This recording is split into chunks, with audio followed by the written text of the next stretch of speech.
Menteri Rangba ke Jela Meghalaya Konrad Kongkal Sangma ha ka hendru terik ujeliau hajar pulai. Ule pentip ba ke jingya kren esok apreng ka kenhun keng atiar New Trap National Liberation Council HNLC ka sorkar jela bat ka sorkar pedeng kala ban khamslem kendiat namar ke jingmi umsnam ha ke Jela Manipur.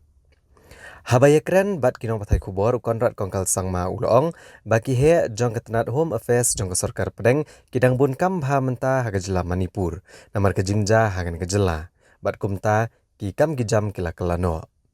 ulong ba ketenat Home Affairs kadon ke jing terang bane keren sukno bat ke HNLC kumta ke sorkar Jela kala yo bane keren bat ke sorkar pedeng bat kala pentikna ba ke jing keren suk kan sedang no bat an sepenyat no syakmat ya kan kam.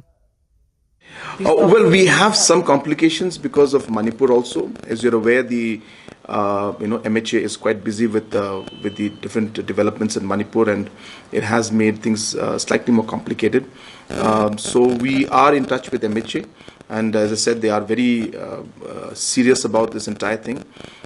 We should be starting soon, but we have had a bit of complication because of Manipur situation, and the Government of India and MHA is very deeply involved in what's happening there. So I hope that we should be able to move things forward very soon. Konrad Kongkal Sangma ulapan bana baga jingalang jangka kenhun menteri kebelalong ha ke sengi baar kala syemru ikarai bantau no ke Directorate of Forensic Science kamtam baga Jela beras kata kadon daga Forensic Science Cell ke betrekam hapok ke tenat pulit ke Jela. Luang bakat kum ke jingpatha ke Human Rights Commission ke Jela kadon kam ban penkha ialah ke jong ke Directorate jangka Forensic Science kenang bakan trekam lat luoj bat ban lat no na ke jingkmi bat jing peniat jangka tenat pulit.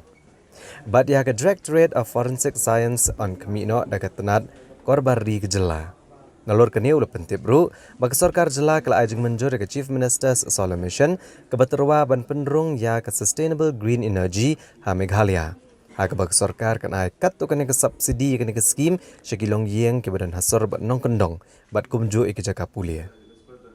Ka Chief Minister's Solar Mission ka dekur company ek boarding lengba ki solar hybrid technology ha ka ba insam shkilong yeng ki battery inverter bat ki bigi jingnan kam ki ba nagane ka scheme